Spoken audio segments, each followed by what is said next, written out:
고치지 못할 병은 없다. 다만 고치지 못하는 습관이 있을 뿐이다. 정말 질병의 원인은 알 수 없을까? 모든 질병에는 분명한 이유가 있다.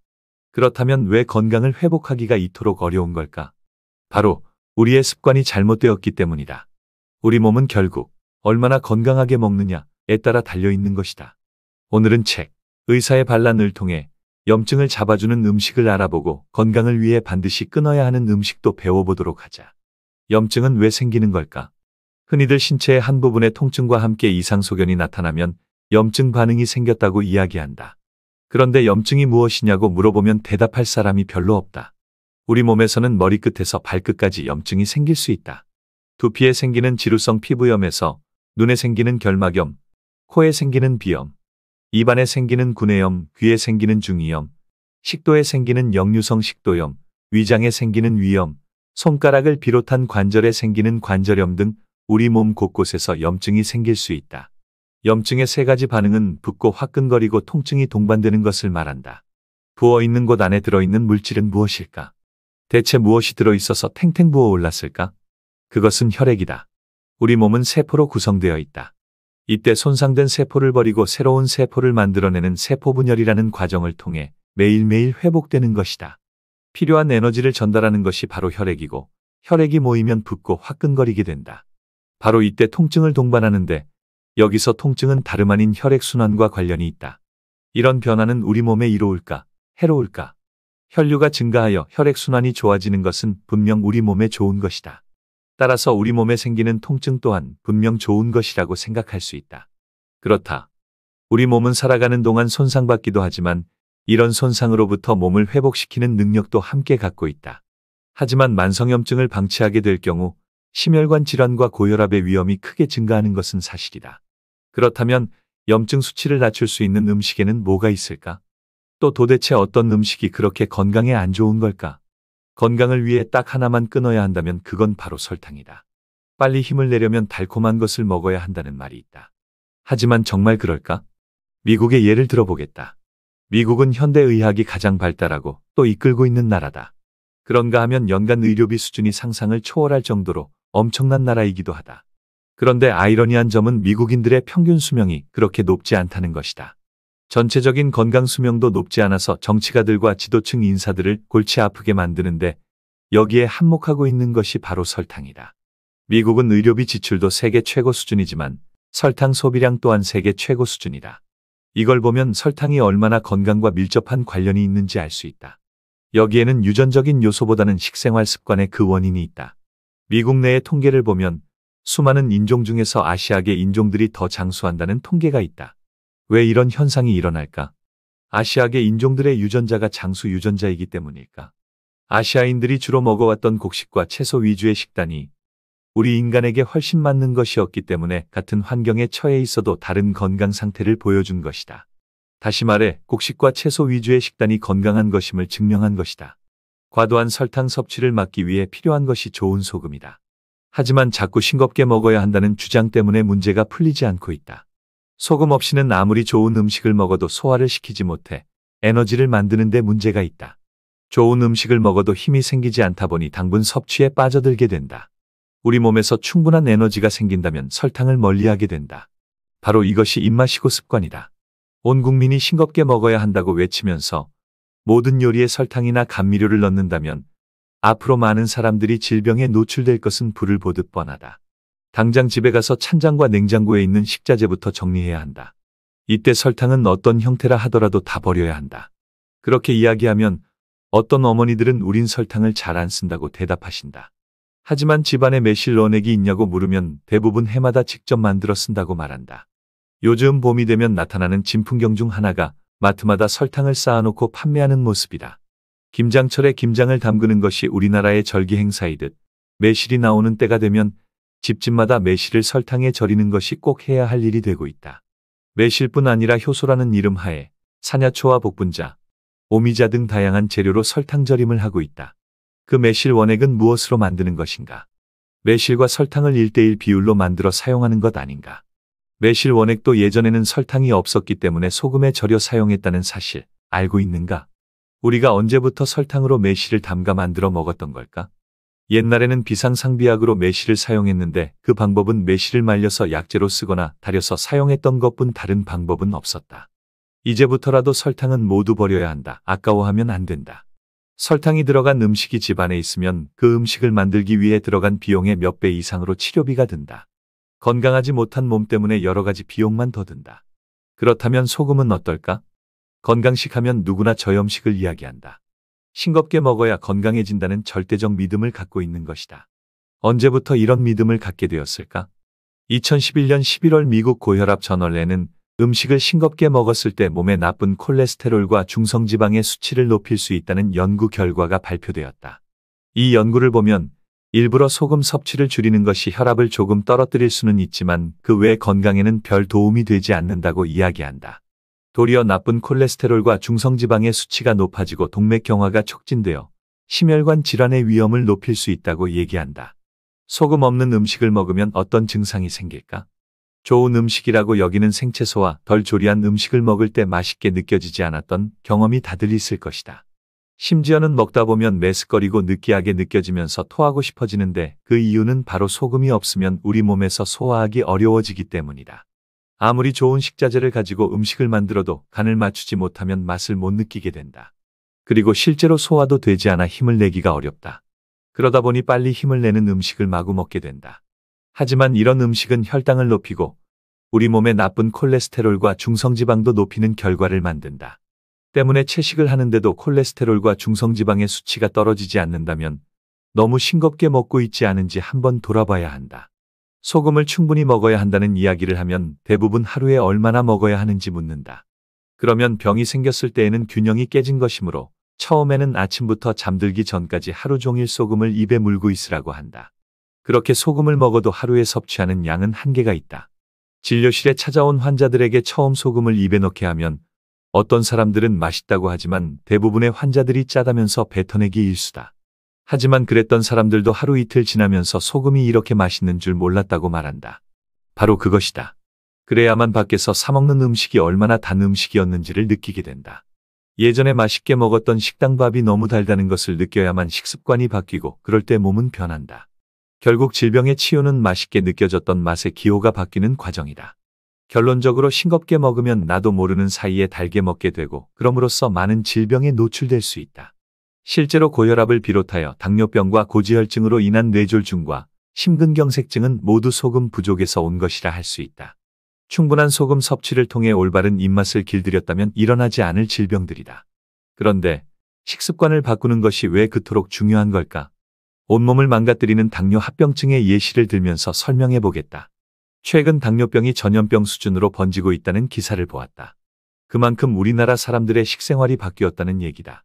그러다 보니 가정마다 혈당을 체크하는 의료기가 하나씩 있을 정도이고 병원에 오며 가며 혈당을 측정하는 사람들이 늘어나고 있다. 대부분의 당뇨병 환자들은 약을 먹으면 더 이상 나빠지지 않고 유지할 수 있다는 생각에 약을 복용한다. 그러다가 5년 또는 10년 이상 시간이 흐르면 이곳저곳에서 문제가 생긴다. 바로 당뇨 합병증이다. 당뇨 합병증으로 발가락이 썩어 들어가고 눈이 안 보이고 협심증이 생기는 원인은 혈관이 막히기 때문이다. 앞서 말씀드린 고혈압의 원인과 같은 동맥경화가 심해지는 것이다. 그래서 혈액순환이 제대로 안 될 때 막힌 혈관의 뒤쪽 조직은 손상을 받는 것이다. 그렇다면 고혈압과 당뇨병은 다른 병일까? 그렇지 않다고 생각한다. 두 가지 질병 모두 혈관에 문제가 생겨 나타나는 것이니까. 혈압약을 7에서 8년 정도 복용하는 분들은 혈액검사에서 지방이 높게 나오는 고지혈증 진단을 받고 고지혈증 약까지 먹다가 몇 년 뒤 당뇨병 판정을 받는 경우가 많다. 그러다 보니 약은 어느새 한 주먹이 되어버린다. 고혈압으로 심장내과에 가서 약을 받고 당뇨병으로 내분비내과에 가서 약을 받으니 약봉지가 늘기 시작하는 것이다. 또 이때쯤 되면 하나둘 문제가 생긴다. 눈이 침침해 안과에서 약을 먹고 전립선에 문제가 생겨 비뇨기과 약을 먹고 신장에 문제가 생겨 신장내과에서 약을 먹는 일이 생기는 것이다. 그런데 이렇게 많은 약을 먹으면 건강해질까? 약의 종류는 자꾸 늘어가는데 몸에서 힘이 날까? 전혀 그렇지 않다. 당뇨병이 생기는 원리에 대해 간단히 설명을 드리겠다. 당뇨병이 왜 생기는지를 물어보면 대부분 인슐린이 부족해서라고 대답한다. 그러나 당뇨 환자들의 혈액검사를 통해 인슐린 분비 능력을 측정해보면 대다수 정상적이거나 더 높게 나오는 것을 볼 수 있다. 간혹 적게 나오는 경우도 있는데 이런 분들은 인슐린 주사를 맞는 경우가 많다. 다시 말하자면 인슐린이 부족하다고 여겨 외부에서 인슐린을 넣어주니 우리 몸에서 인슐린 분비 능력이 퇴화되게 된다. 때문에 인슐린은 절대 쓰지 말아야 한다. 우리 몸의 능력을 망가뜨리기 때문이다. 그러면 인슐린이 정상적으로 분비되는데도 왜 혈당이 높아질까? 이에 대한 대답은 인슐린 저항성이라고 불리는 것에 있다. 혈당은 우리 몸의 세포에서 쓰이는 에너지원이다. 이 혈당이 세포 속으로 들어가서 세포가 쓸 수 있어야만 힘이 나고 일을 할 수 있는데 혈당은 세포 속으로 혼자 들어가지 못한다. 세포막을 통과해 들어갈 때 길을 안내하는 물질이 바로 인슐린이다. 그런데 어찌된 일인지 세포막을 통과해서 들어가는 길이 막혀 있는 것이다. 그러면 세포 밖에는 혈당도 충분하고 인슐린도 충분한데 막상 세포는 굶주리는 현상이 벌어진다. 그래서 세포는 혈당을 달라고 아우성치게 되고 이 신호를 받은 우리 몸에서는 더 많은 혈당을 만들어 혈액 속으로 보내면서 췌장에서도 인슐린을 더 많이 분비하게 된다. 그런데도 세포가 혈당을 쓰지 못하고 손상을 입어 노화가 빨라지는 것이 당뇨병이다. 그럼 왜 세포 속으로 혈당이 들어가지 못하는 걸까? 이유는 세포 속으로 들어가는 길목을 노폐물이 막고 있기 때문이다. 따라서 당뇨병의 원인은 인슐린 부족이 아니라 노폐물 때문이다. 한마디로 이런 노폐물이 많이 생기는 식사를 해왔기 때문에 당뇨병이 발생하는 것이다. 그래서 올바른 식사를 하게 되면 당뇨병이 사라질 뿐 아니라 당뇨로 인한 합병증도 개선된다. 그럼에도 수많은 당뇨 환자들이 약으로 인슐린으로 혈당만 조절하려 애를 쓰고 있다. 혈당은 안정되고 떨어져 있을지 몰라도 당뇨 합병증이 진행되는 이유는 이런 노폐물들로 인해 혈관이 막히고 세포가 노화되면서 생기기 때문이다. 또 만성질환들을 극복하기 위해 어떤 음식을 먹어야 할까? 가장 중요한 한 가지를 꼽자면 그건 바로 현미밥이다. 요즘 사람들은 먹기 불편하다는 이유로 껍질을 벗겨낸 흰쌀을 먹는다. 하지만 흰쌀을 주식으로 하니 전체적인 영양이 불충분해지고 힘이 없어진다. 이렇게 힘이 없으니 힘을 내야 한다며 고기 반찬과 온갖 반찬을 차려놓고 식사를 하게 된다. 또 달콤하고 맛있는 간식과 비타민, 미네랄, 오메가3 등의 건강기능식품도 필요해진다. 그러나 이런 식사를 통해 우리 몸에 필요한 것들이 채워지고 힘이 솟고 건강해진다는 것은 환상일 뿐이다. 현대의 영양학은 음식의 성분을 분석하여 이것저것 짝을 맞추어 먹자고 주장하면서 골고루 먹는 것이 좋다고 외치지만 그 결과는 과연 어떤가?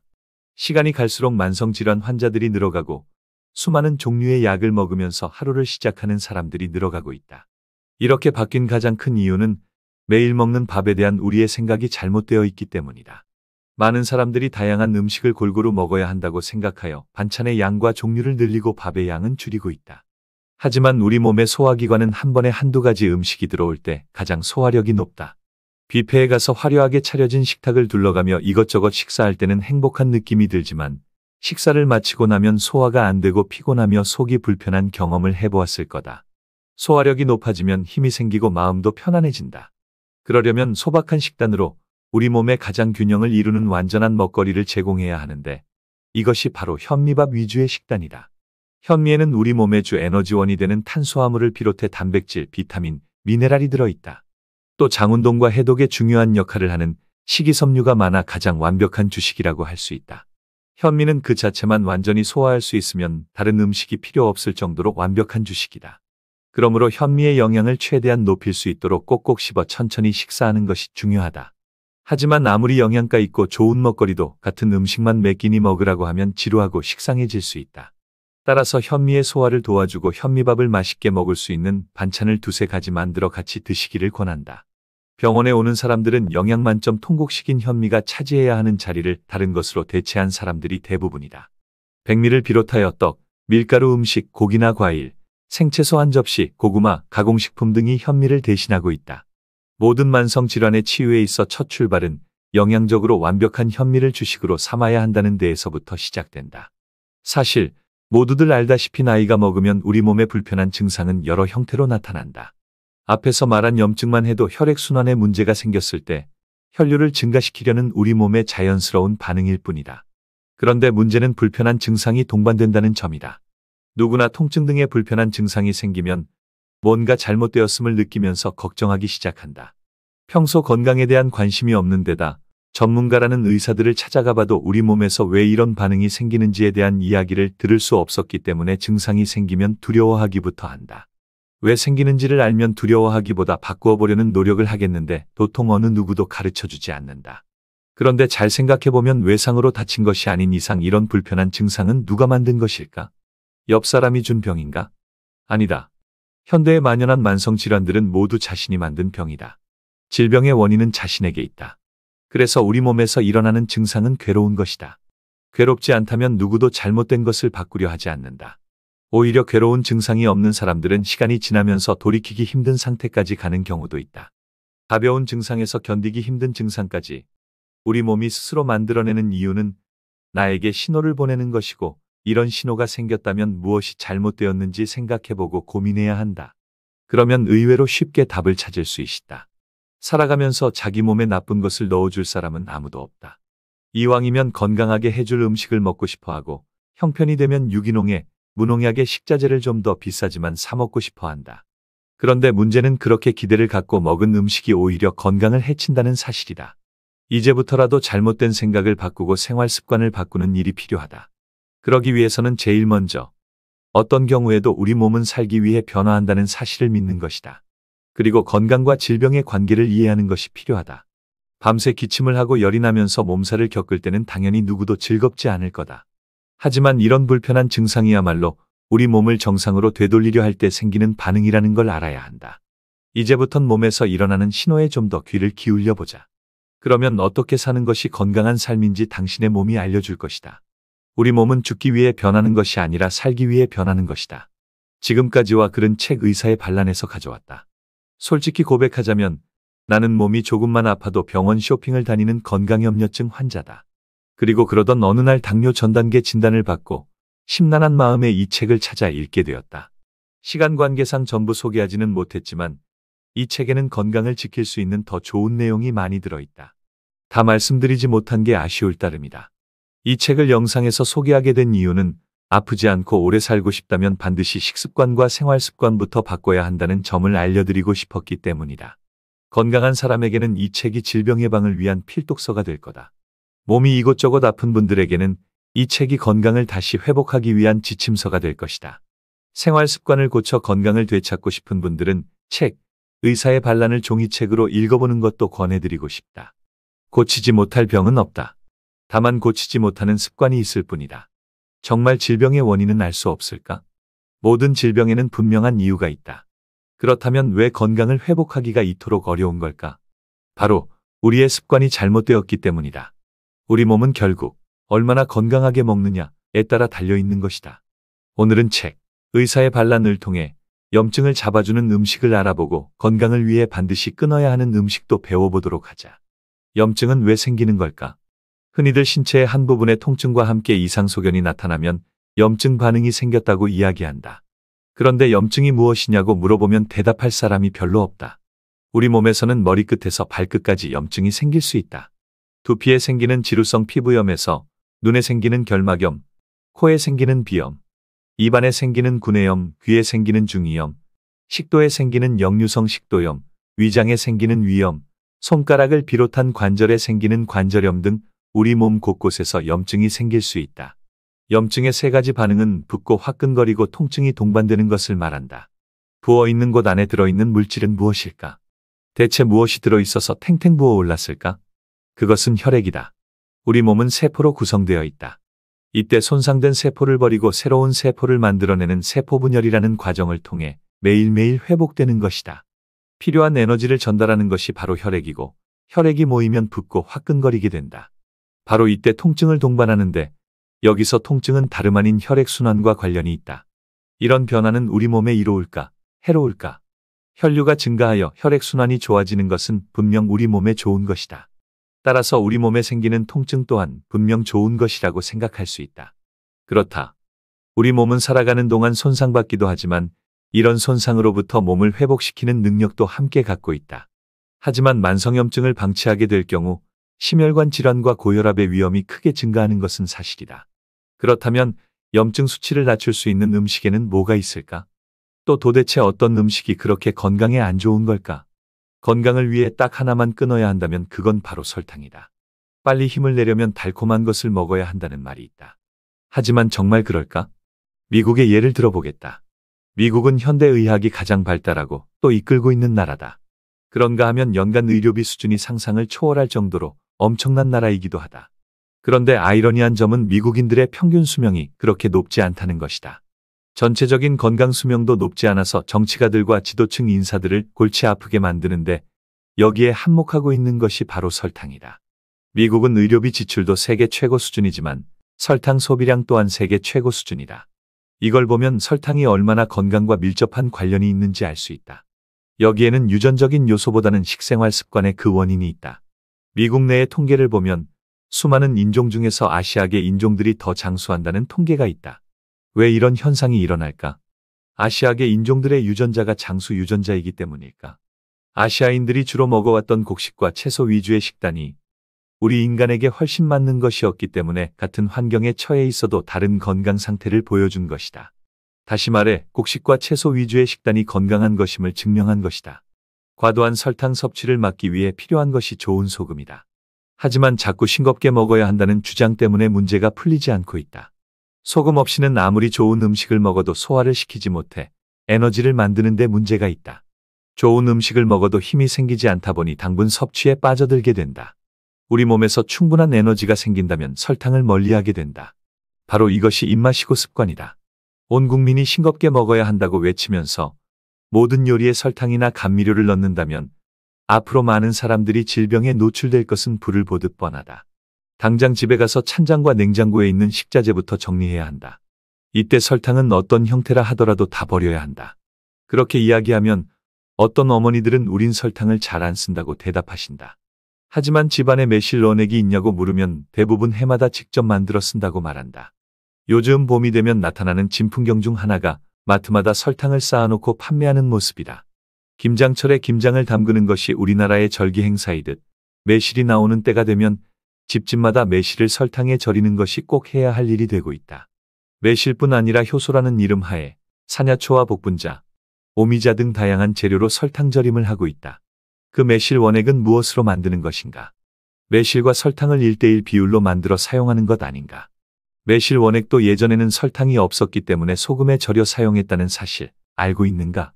우리가 언제부터 설탕으로 매실을 담가 만들어 먹었던 걸까? 옛날에는 비상상비약으로 매실을 사용했는데 그 방법은 매실을 말려서 약재로 쓰거나 달여서 사용했던 것뿐 다른 방법은 없었다. 이제부터라도 설탕은 모두 버려야 한다. 아까워하면 안 된다. 설탕이 들어간 음식이 집안에 있으면 그 음식을 만들기 위해 들어간 비용의 몇 배 이상으로 치료비가 든다. 건강하지 못한 몸 때문에 여러 가지 비용만 더 든다. 그렇다면 소금은 어떨까? 건강식 하면 누구나 저염식을 이야기한다. 싱겁게 먹어야 건강해진다는 절대적 믿음을 갖고 있는 것이다. 언제부터 이런 믿음을 갖게 되었을까? 2011년 11월 미국 고혈압 저널에는 음식을 싱겁게 먹었을 때 몸에 나쁜 콜레스테롤과 중성지방의 수치를 높일 수 있다는 연구 결과가 발표되었다. 이 연구를 보면 일부러 소금 섭취를 줄이는 것이 혈압을 조금 떨어뜨릴 수는 있지만 그 외 건강에는 별 도움이 되지 않는다고 이야기한다.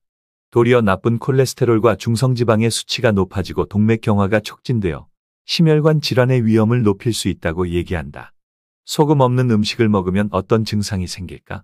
좋은 음식이라고 여기는 생채소와 덜 조리한 음식을 먹을 때 맛있게 느껴지지 않았던 경험이 다들 있을 것이다. 심지어는 먹다 보면 메스꺼리고 느끼하게 느껴지면서 토하고 싶어지는데 그 이유는 바로 소금이 없으면 우리 몸에서 소화하기 어려워지기 때문이다. 아무리 좋은 식자재를 가지고 음식을 만들어도 간을 맞추지 못하면 맛을 못 느끼게 된다. 그리고 실제로 소화도 되지 않아 힘을 내기가 어렵다. 그러다 보니 빨리 힘을 내는 음식을 마구 먹게 된다. 하지만 이런 음식은 혈당을 높이고 우리 몸에 나쁜 콜레스테롤과 중성지방도 높이는 결과를 만든다. 때문에 채식을 하는데도 콜레스테롤과 중성지방의 수치가 떨어지지 않는다면 너무 싱겁게 먹고 있지 않은지 한번 돌아봐야 한다. 소금을 충분히 먹어야 한다는 이야기를 하면 대부분 하루에 얼마나 먹어야 하는지 묻는다. 그러면 병이 생겼을 때에는 균형이 깨진 것이므로 처음에는 아침부터 잠들기 전까지 하루 종일 소금을 입에 물고 있으라고 한다. 그렇게 소금을 먹어도 하루에 섭취하는 양은 한계가 있다. 진료실에 찾아온 환자들에게 처음 소금을 입에 넣게 하면 어떤 사람들은 맛있다고 하지만 대부분의 환자들이 짜다면서 뱉어내기 일수다. 하지만 그랬던 사람들도 하루 이틀 지나면서 소금이 이렇게 맛있는 줄 몰랐다고 말한다. 바로 그것이다. 그래야만 밖에서 사 먹는 음식이 얼마나 단 음식이었는지를 느끼게 된다. 예전에 맛있게 먹었던 식당 밥이 너무 달다는 것을 느껴야만 식습관이 바뀌고 그럴 때 몸은 변한다. 결국 질병의 치유는 맛있게 느껴졌던 맛의 기호가 바뀌는 과정이다. 결론적으로 싱겁게 먹으면 나도 모르는 사이에 달게 먹게 되고 그럼으로써 많은 질병에 노출될 수 있다. 실제로 고혈압을 비롯하여 당뇨병과 고지혈증으로 인한 뇌졸중과 심근경색증은 모두 소금 부족에서 온 것이라 할 수 있다. 충분한 소금 섭취를 통해 올바른 입맛을 길들였다면 일어나지 않을 질병들이다. 그런데 식습관을 바꾸는 것이 왜 그토록 중요한 걸까? 온몸을 망가뜨리는 당뇨 합병증의 예시를 들면서 설명해 보겠다. 최근 당뇨병이 전염병 수준으로 번지고 있다는 기사를 보았다. 그만큼 우리나라 사람들의 식생활이 바뀌었다는 얘기다. 그러다 보니 가정마다 혈당을 체크하는 의료기가 하나씩 있을 정도이고 병원에 오며 가며 혈당을 측정하는 사람들이 늘어나고 있다. 대부분의 당뇨병 환자들은 약을 먹으면 더 이상 나빠지지 않고 유지할 수 있다는 생각에 약을 복용한다. 그러다가 5년 또는 10년 이상 시간이 흐르면 이곳저곳에서 문제가 생긴다. 바로 당뇨 합병증이다. 당뇨 합병증으로 발가락이 썩어 들어가고 눈이 안 보이고 협심증이 생기는 원인은 혈관이 막히기 때문이다. 앞서 말씀드린 고혈압의 원인과 같은 동맥경화가 심해지는 것이다. 그래서 혈액순환이 제대로 안 될 때 막힌 혈관의 뒤쪽 조직은 손상을 받는 것이다. 그렇다면 고혈압과 당뇨병은 다른 병일까? 그렇지 않다고 생각한다. 두 가지 질병 모두 혈관에 문제가 생겨 나타나는 것이니까. 혈압약을 7에서 8년 정도 복용하는 분들은 혈액검사에서 지방이 높게 나오는 고지혈증 진단을 받고 고지혈증 약까지 먹다가 몇 년 뒤 당뇨병 판정을 받는 경우가 많다. 그러다 보니 약은 어느새 한 주먹이 되어버린다. 고혈압으로 심장내과에 가서 약을 받고 당뇨병으로 내분비내과에 가서 약을 받으니 약봉지가 늘기 시작하는 것이다. 또 이때쯤 되면 하나둘 문제가 생긴다. 눈이 침침해 안과에서 약을 먹고 전립선에 문제가 생겨 비뇨기과 약을 먹고 신장에 문제가 생겨 신장내과에서 약을 먹는 일이 생기는 것이다. 그런데 이렇게 많은 약을 먹으면 건강해질까? 약의 종류는 자꾸 늘어가는데 몸에서 힘이 날까? 전혀 그렇지 않다. 당뇨병이 생기는 원리에 대해 간단히 설명을 드리겠다. 당뇨병이 왜 생기는지를 물어보면 대부분 인슐린이 부족해서라고 대답한다. 그러나 당뇨 환자들의 혈액검사를 통해 인슐린 분비 능력을 측정해보면 대다수 정상적이거나 더 높게 나오는 것을 볼 수 있다. 간혹 적게 나오는 경우도 있는데 이런 분들은 인슐린 주사를 맞는 경우가 많다. 다시 말하자면 인슐린이 부족하다고 여겨 외부에서 인슐린을 넣어주니 우리 몸에서 인슐린 분비 능력이 퇴화되게 된다. 때문에 인슐린은 절대 쓰지 말아야 한다. 우리 몸의 능력을 망가뜨리기 때문이다. 그러면 인슐린이 정상적으로 분비되는데도 왜 혈당이 높아질까? 이에 대한 대답은 인슐린 저항성이라고 불리는 것에 있다. 혈당은 우리 몸의 세포에서 쓰이는 에너지원이다. 이 혈당이 세포 속으로 들어가서 세포가 쓸 수 있어야만 힘이 나고 일을 할 수 있는데 혈당은 세포 속으로 혼자 들어가지 못한다. 세포막을 통과해 들어갈 때 길을 안내하는 물질이 바로 인슐린이다. 그런데 어찌된 일인지 세포막을 통과해서 들어가는 길이 막혀 있는 것이다. 그러면 세포 밖에는 혈당도 충분하고 인슐린도 충분한데 막상 세포는 굶주리는 현상이 벌어진다. 그래서 세포는 혈당을 달라고 아우성치게 되고 이 신호를 받은 우리 몸에서는 더 많은 혈당을 만들어 혈액 속으로 보내면서 췌장에서도 인슐린을 더 많이 분비하게 된다. 그런데도 세포가 혈당을 쓰지 못하고 손상을 입어 노화가 빨라지는 것이 당뇨병이다. 그럼 왜 세포 속으로 혈당이 들어가지 못하는 걸까? 이유는 세포 속으로 들어가는 길목을 노폐물이 막고 있기 때문이다. 따라서 당뇨병의 원인은 인슐린 부족이 아니라 노폐물 때문이다. 한마디로 이런 노폐물이 많이 생기는 식사를 해왔기 때문에 당뇨병이 발생하는 것이다. 그래서 올바른 식사를 하게 되면 당뇨병이 사라질 뿐 아니라 당뇨로 인한 합병증도 개선된다. 그럼에도 수많은 당뇨 환자들이 약으로 인슐린으로 혈당만 조절하려 애를 쓰고 있다. 혈당은 안정되고 떨어져 있을지 몰라도 당뇨 합병증이 진행되는 이유는 이런 노폐물들로 인해 혈관이 막히고 세포가 노화되면서 생기기 때문이다. 또 만성 질환들을 극복하기 위해 어떤 음식을 먹어야 할까? 가장 중요한 한 가지를 꼽자면 그건 바로 현미밥이다. 요즘 사람들은 먹기 불편하다는 이유로 껍질을 벗겨낸 흰쌀을 먹는다. 하지만 흰쌀을 주식으로 하니 전체적인 영양이 불충분해지고 힘이 없어진다. 이렇게 힘이 없으니 힘을 내야 한다며 고기 반찬과 온갖 반찬을 차려놓고 식사를 하게 된다. 또 달콤하고 맛있는 간식과 비타민, 미네랄, 오메가3 등의 건강기능식품도 필요해진다. 그러나 이런 식사를 통해 우리 몸에 필요한 것들이 채워지고 힘이 솟고 건강해진다는 것은 환상일 뿐이다. 현대의 영양학은 음식의 성분을 분석하여 이것저것 짝을 맞추어 먹자고 주장하면서 골고루 먹는 것이 좋다고 외치지만 그 결과는 과연 어떤가? 시간이 갈수록 만성질환 환자들이 늘어가고 수많은 종류의 약을 먹으면서 하루를 시작하는 사람들이 늘어가고 있다. 이렇게 바뀐 가장 큰 이유는 매일 먹는 밥에 대한 우리의 생각이 잘못되어 있기 때문이다. 많은 사람들이 다양한 음식을 골고루 먹어야 한다고 생각하여 반찬의 양과 종류를 늘리고 밥의 양은 줄이고 있다. 하지만 우리 몸의 소화기관은 한 번에 한두 가지 음식이 들어올 때 가장 소화력이 높다. 뷔페에 가서 화려하게 차려진 식탁을 둘러가며 이것저것 식사할 때는 행복한 느낌이 들지만 식사를 마치고 나면 소화가 안 되고 피곤하며 속이 불편한 경험을 해보았을 거다. 소화력이 높아지면 힘이 생기고 마음도 편안해진다. 그러려면 소박한 식단으로 우리 몸의 가장 균형을 이루는 완전한 먹거리를 제공해야 하는데 이것이 바로 현미밥 위주의 식단이다. 현미에는 우리 몸의 주 에너지원이 되는 탄수화물을 비롯해 단백질, 비타민, 미네랄이 들어있다. 또 장운동과 해독에 중요한 역할을 하는 식이섬유가 많아 가장 완벽한 주식이라고 할 수 있다. 현미는 그 자체만 완전히 소화할 수 있으면 다른 음식이 필요 없을 정도로 완벽한 주식이다. 그러므로 현미의 영양을 최대한 높일 수 있도록 꼭꼭 씹어 천천히 식사하는 것이 중요하다. 하지만 아무리 영양가 있고 좋은 먹거리도 같은 음식만 몇 끼니 먹으라고 하면 지루하고 식상해질 수 있다.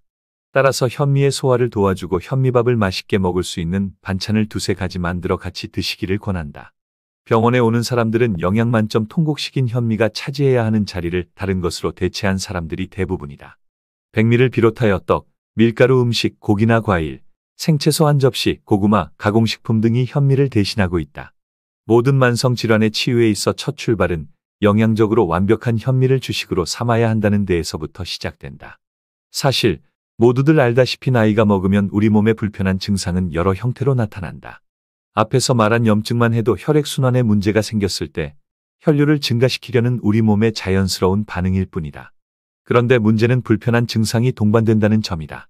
누구나 통증 등의 불편한 증상이 생기면 뭔가 잘못되었음을 느끼면서 걱정하기 시작한다. 평소 건강에 대한 관심이 없는 데다 전문가라는 의사들을 찾아가 봐도 우리 몸에서 왜 이런 반응이 생기는지에 대한 이야기를 들을 수 없었기 때문에 증상이 생기면 두려워하기부터 한다. 왜 생기는지를 알면 두려워하기보다 바꾸어 보려는 노력을 하겠는데 도통 어느 누구도 가르쳐주지 않는다.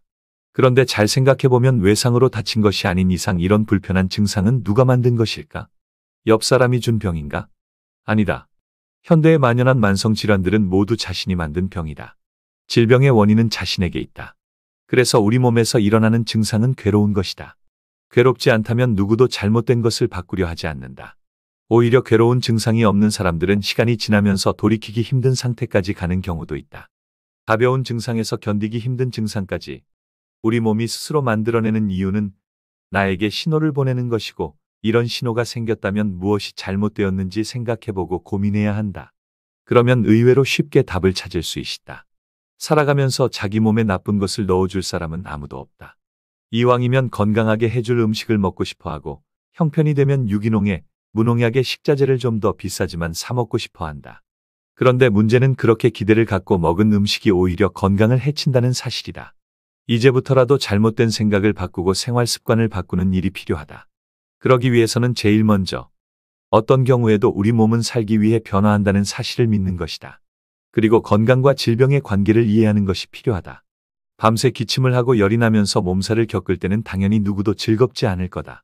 하지만 이런 불편한 증상이야말로 우리 몸을 정상으로 되돌리려 할 때 생기는 반응이라는 걸 알아야 한다. 이제부턴 몸에서 일어나는 신호에 좀 더 귀를 기울여 보자. 그러면 어떻게 사는 것이 건강한 삶인지 당신의 몸이 알려줄 것이다. 우리 몸은 죽기 위해 변하는 것이 아니라 살기 위해 변하는 것이다. 지금까지와 글은 책 의사의 반란에서 가져왔다. 솔직히 고백하자면 나는 몸이 조금만 아파도 병원 쇼핑을 다니는 건강염려증 환자다.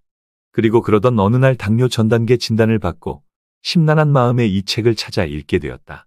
시간 관계상 전부 소개하지는 못했지만 이 책에는 건강을 지킬 수 있는 더 좋은 내용이 많이 들어있다. 다 말씀드리지 못한 게 아쉬울 따름이다. 이 책을 영상에서 소개하게 된 이유는 아프지 않고 오래 살고 싶다면 반드시 식습관과 생활습관부터 바꿔야 한다는 점을 알려드리고 싶었기 때문이다. 건강한 사람에게는 이 책이 질병 예방을 위한 필독서가 될 거다. 몸이 이곳저곳 아픈 분들에게는 이 책이 건강을 다시 회복하기 위한 지침서가 될 것이다. 생활 습관을 고쳐 건강을 되찾고 싶은 분들은 책, 의사의 반란을 종이책으로 읽어보는 것도 권해드리고 싶다.